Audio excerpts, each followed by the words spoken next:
성숙이란 자신이 가고 싶지 않은 곳으로 기꺼이 이끌려 갈 수 있는 능력입니다. 이런 말이 있어요. 성숙이란 자신이 가고 싶지 않은 곳으로 기꺼이 이끌려 갈 수 있는 능력, 이게 성숙이랍니다. 누가 한 말이냐? 헨리 나우엔의 책 예수의 이름으로에 나오는 구절이에요. 예수의 이름으로. 그게 어느 시대를 막론하고 인간의 삶은 상당합니다.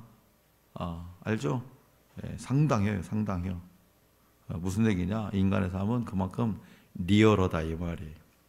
그러니까 동화책 같이 권선징악이 뚜렷하지도 않고, 그죠? 그리고 내 의도대로 움직이지 않는 경우도 많습니다.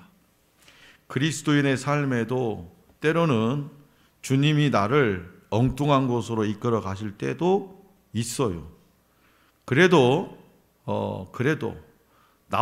내 생각에는 전혀 아닌, 진짜 도대체 왜 이러시나 할 때도 주님께 떨어지지 않고 주님이 이끄시는 대로 이끌려 다닐 수 있는 인내, 이게 바로 뭐냐? 성숙이라는 거예요. 끝까지 참고 기다리는 거예요. 그래서 요새 박 목사에게 지금 성숙의 시간이 임했어요. 진짜 끝까지 참고 주님이 이끄시는 대로 이끌려 다닐 수 있는 이 인내의 시간, 성숙의 시간이 저에게 지금 다가온 것 같아요.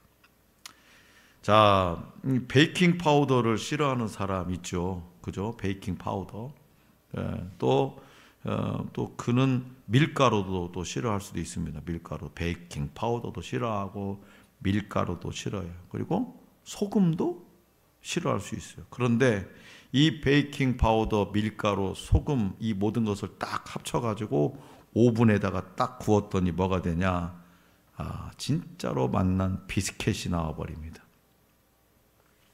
하나님이 우리 인생을 이렇게 이끌어 가시는 경우가 있더라는 거예요. 이것도 싫고 저것도 싫고 다 싫어. 그런데 하나님이 그걸 싹 싸잡아가지고 딱 그냥 성령의 오븐에다 딱 집어넣으니까 내가 어떻게 됐다고? 명품이 돼버려. 명품이. 내 인생이. 하나하나 보면 거친 것입니다. 그러나 모두 합치면 비스켓이 되는 거예요. 낱개로 보면 쓴 것들이 하나님이 합력하시면 큰 역사를 이룹니다.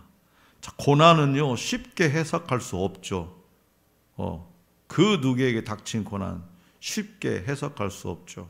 그러나 분명한 것은 우리의 고난보다 하나님의 은혜는 더욱 크더라는 거죠. 그리고 반드시 합력하여 선을 이룹니다. 이 진리를 크게 믿고 자신이 가고 싶지 않은 곳까지 기꺼이 이끌려 갈 수 있는 능력, 이것이 바로 뭐다? 성숙이라는 거예요. 오늘 우리에게 주신 본문 말씀은 이방인의 할례와 율법 이행에 관한 문제로 갈등의 위기를 맞았던 초대교회의 성숙한 대처를 보여주죠. 그래서 교회와 성도가 본받아야 할 성숙한 신앙의 모습에 관해서 이 본문 말씀을 통해 함께 나누기를 원합니다. 베드로의 연설, 이 베드로의 연설보다도 설교라고 하는 게 더 좋겠죠. 베드로의 설교로 온 회중이 잠잠해지자 바나바와 바울이 전도 여행에 관해서 보고하며 이방인에게 나타난 표적과 기사를 증언했습니다. 본문 말씀 12절이죠. 다 같이 받들겠습니다. 12절 시작. 온 무리가 가만히 있어 바나바와 바울이 하나님께서 자기들로 말미암아 이방인 중에서 행하신 표적과 기사에 관하여 말하는 것을 듣더니. 아멘. 베드로가 말하자 온 무리가 침묵했다라는 거예요. 오늘날 우리나라 국회의사당은 어때요? 누가 탁 나가서 연설하면 막 진짜 그러니까 뭐 국회의장이 또 일어서 가지고 의원 여러분 제발 좀 조용히 좀 해주세요. 저 뒤에 지금 초등학생들이 견학 왔습니다. 국민들이 다 보고 있어요. 그래도 또 소용없어. 수준이 그러니까 성숙하지 못했다는 거예요. 우리나라는 민주주의가 성숙될 아직도 멀었다는 거예요. 그런데 어때요? 지금 예루살렘 교회는 베드로가 말하자 온 무리가 침묵했다는 거예요. 이는 베드로가 본 환상과 고넬료와 그 집에 복음이 선포되었음을 들었을 때와 동일한 반응이에요. 그리고 또다시 바나바와 바울이 말하고 회중은 집중해서 듣습니다. 말하는 사람을 귀가 쫑긋 세워가지고 듣는 사람은 각기 마음이 다르죠. 말하는 자 화자의 말에 공감을 할 수 있는 사람 그래 끄떡할 수 있지만 이런 사람도 있을 수 있어요. 그러나 뭐요? 말을 않고 끝까지 기다린다는 집중해서 듣습니다. 이처럼 서로를 존중하며 경청하는 모습은 모든 갈등을 해결할 수 있는 출발점이에요.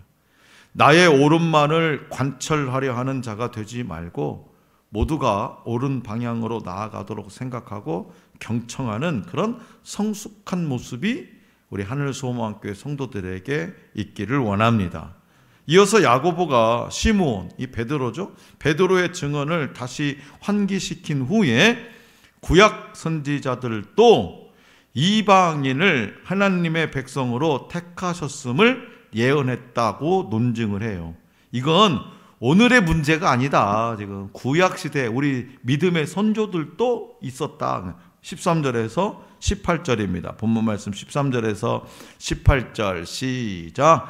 말을 마침에 야고보가 대답하여 이르되 형제들아 내 말을 들으라. 하나님이 처음으로 이방인 중에서 자기 이름을 위할 백성을 취하시려고 그들을 돌보신 것을 시므온이 말했으니 선지자들의 말씀이 이와 일치하도다. 기록된 바 이후에 내가 돌아와서 다윗의 무너진 장막을 다시 지으며 또 그 허물어진 것을 다시 지어 일으키리니 이는 그 남은 사람들과 내 이름으로 일컬음을 받는 모든 이방인들로 주를 찾게 하려 함이라 했으니 즉 예로부터 이것을 알게 하시는 주의 말씀이라 함과 같으니라. 아멘.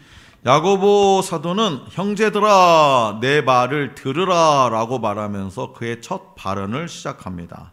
12장 17절 사도행전 12장 17절에서 처음 언급된 이 야고보는 예루살렘 교회의 지도자로서 중요한 역할을 수행하고 있었어요.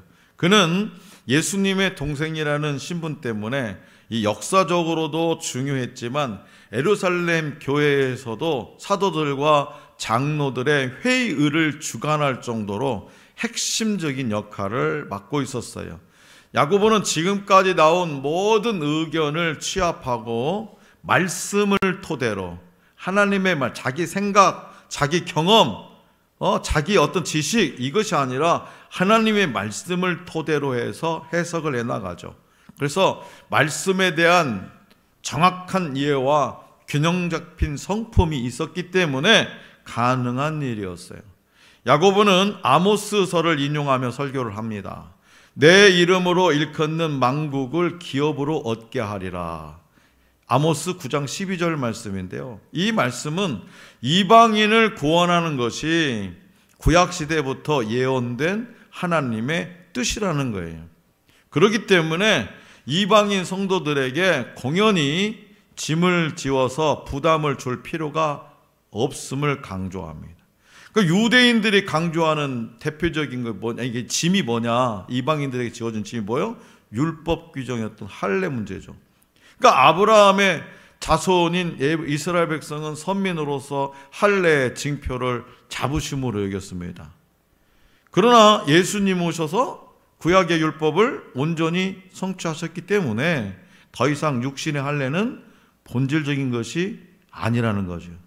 할례를 받아야만 꼭 하나님의 백성이 되는 것이 아니라 율법을 다 지켜야만 구원받는 것이 아니라는 거죠. 만약에 그런 것들이 구원받는 조건이라면 저와 여러분들은 진짜 속된 말로 이 시간에 헛짓하고 있는 거예요. 속된 말로. 그렇지 않겠어요? 저도 자신이 없어요. 아니 600여 가지 되는 그런 율법보다 지금 10계명도 우리가 지금 감당하기가 벅차가지고 지금 이 세대를 살아가는 마당인데, 네?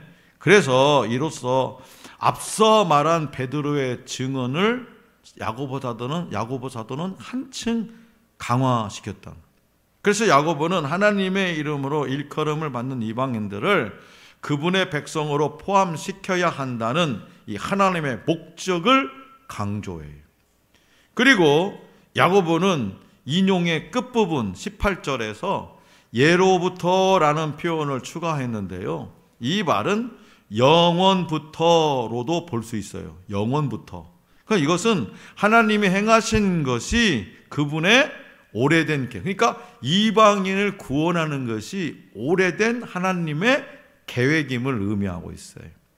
다시 말해서 야고보는 이방인이 종말론적인 하나님 나라의 백성이 합류하고 하나님께 나아가기 위해서 유대인이 될 필요가 없다라는 것을 확연하는 거죠. 그냥 이방인은 이방인대로 예수 그리스도를 영접하고 그 복음을 믿고 죄 용서, 죄를 고백하고 회개하면 구원을 받는다는 거죠. 그러자 지금까지 모세의 율법과 할례를 주장하던 이 유대인 바리새파 개종자들은 더 말할 필요가 있을까요? 없죠. 사도 중에 사도들이 베드로, 야고보, 바울, 바나바 똑같은 이야기를, 그것도 어디다가 하나님의 말씀에 비추어서, 하나님의 말씀에 비추어서. 이처럼 말씀을 많이 아는 것보다 중요한 것은 뭐냐? 야고보 사도처럼 현재의 상황과 문제를 올바르게 해석하고 말씀을 바르게 적용하는 능력이에요. 그래서 야고보는요, 결론적으로 야고보 사도는 두 가지를 제안을 하죠. 본문 말씀 19절, 20절입니다. 19절에서 21절 시작. 그러므로 내 의견에는 이방인 중에서 하나님께로 돌아오는 자들을 괴롭게 하지 말고 다만 우상의 더러운 것과 음행과 목매어 죽인 것과 피를 멀리하시고 베는 것이 옳으니 이는 예로부터 각성에서 모세를 전하는 자가 있어 안식일마다 회당에서 그 글을 읽음이라 하더라. 아멘.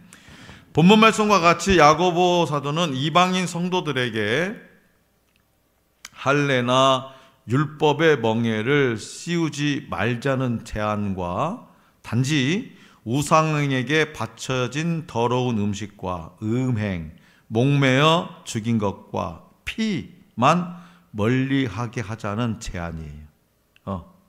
모든 율법보다도 그 중에서도 이것만큼은 그래도 지켜자.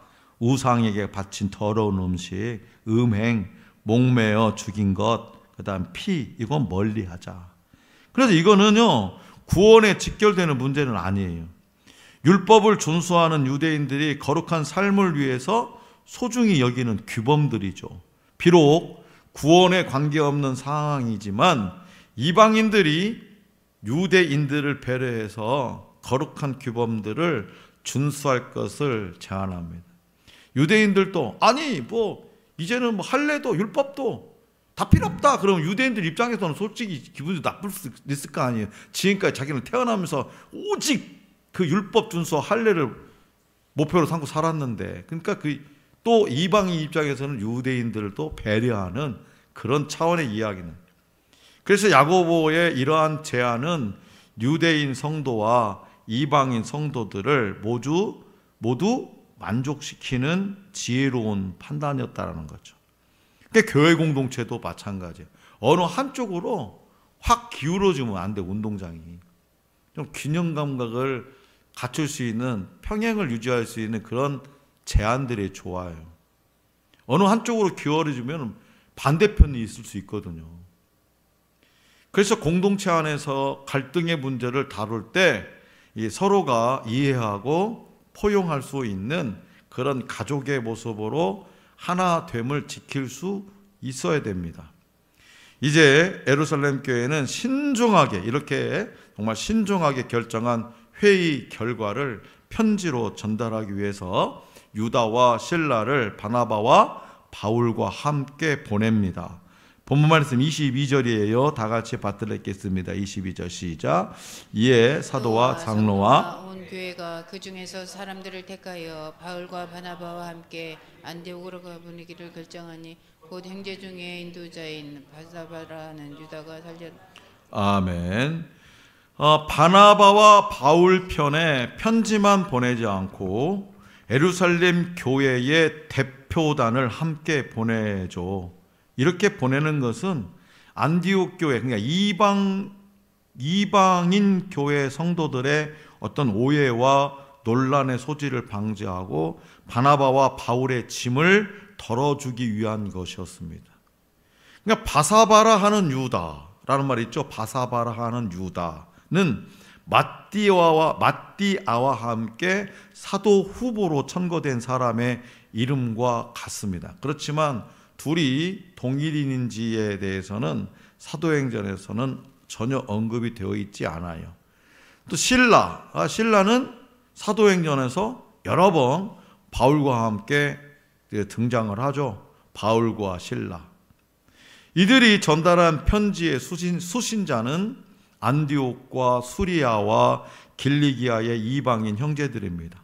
그러니까 이전에 예루살렘에서 그곳으로 간 사람들이 안디옥 교회에서 문제를 일으켰어요. 문제를.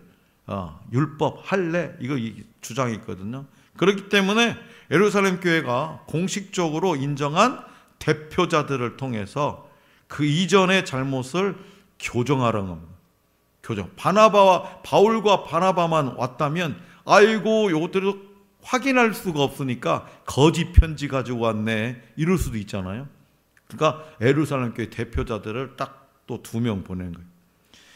또한 예루살렘 교회는 바나바와 바울이 이 예루살렘 교회 공동체로부터 사랑받는 자이며 예수님을 위해서 목숨까지 아끼지 않는 자들임을 이 편지를 통해서 밝혀요. 25절과 26절입니다. 26절은 25절에 포함됐다고 하니까 25절 다 같이 시작. 사람을 택하여 우리 주 예수 그리스도의 이름을 위하여 생명을 아끼지 아니하는 자인 우리가 사랑하는 바나바와 바울과 함께 너에게 보내기를 만장일치로 결정하였노라. 아멘. 만장일치로 이 두 사람은 예수 그리스도의 이름을 위해서 생명을 아끼지 않은 사람들이라는 거예요. 그것을 딱 보증 수표와 같이 딱 써가지고 편지에다 밝히고 보내는 겁니다. 그래서 이 말씀은 예루살렘 교회도 그들을 사도로 인정하고 있음을, 그러니까 바울이 사도냐 아니냐 그 문제도 또 시끄러웠잖아요.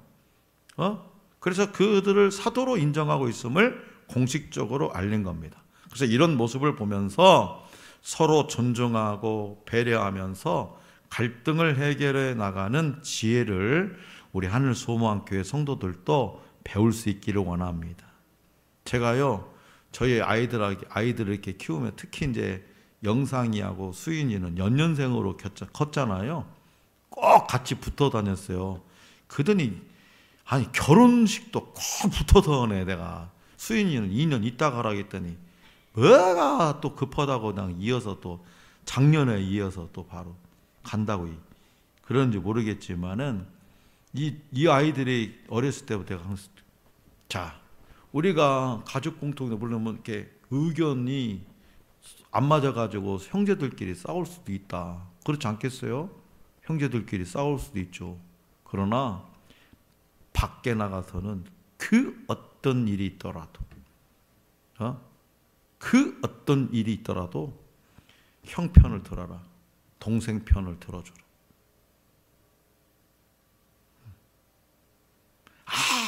아무리 흉악한 죄를 지은 아들이라도 그 어머니만큼은 그 아들을 끝까지 품습니다.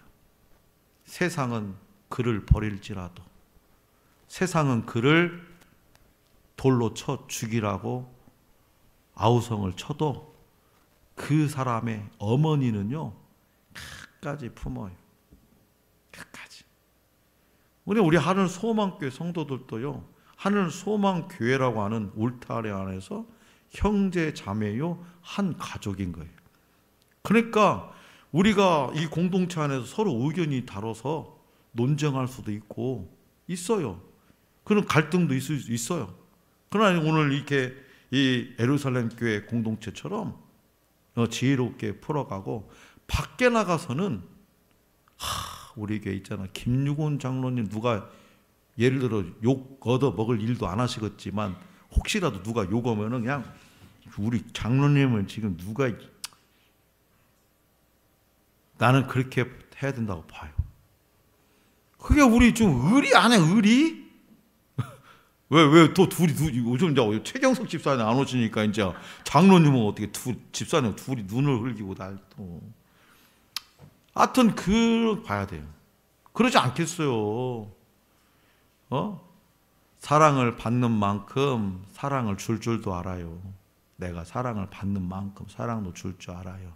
그러니까 우리는 어디 가서든지 밖에 나가서는 교회 공동체에서는 있어도 밖에 나가서는 우리 교회. 저는 그렇게 얘기해요. 우리 교회. 둘도 정말 깨물어도 그냥 깨물기도 아까운 성도들이라고. 일당 300원은 일당 100도 아까워. 만족이 안 돼. 일당 300. 자, 그래서 서로 이렇게 존중하고 배려하면서 갈등이 있다면 그것을 해결해 나가는 지혜도 우리가 배워야 된다. 그래서 예루살렘 교회는 모든 결정을 이 부분이 너무나 멋있어요.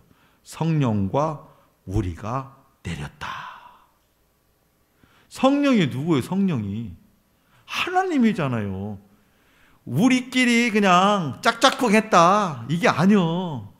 그게 뭐 성령과 우리가 함께 내렸다는 거예요. 그만큼 문제를 놓고 기도했다는 거예요. 하나님의 뜻을 구했다는 거잖아요. 그리고 안디옥 교회를 향해 평안을 빌어줍니다. 안디옥 교회가 문제를 일으켜가지고 그 문제를 해결하기 위해서 지금 바나바, 바울 왔잖아요. 그 일행들이 얼마나 괘씸해. 그런데도 뭐요? 평안을 빌어준.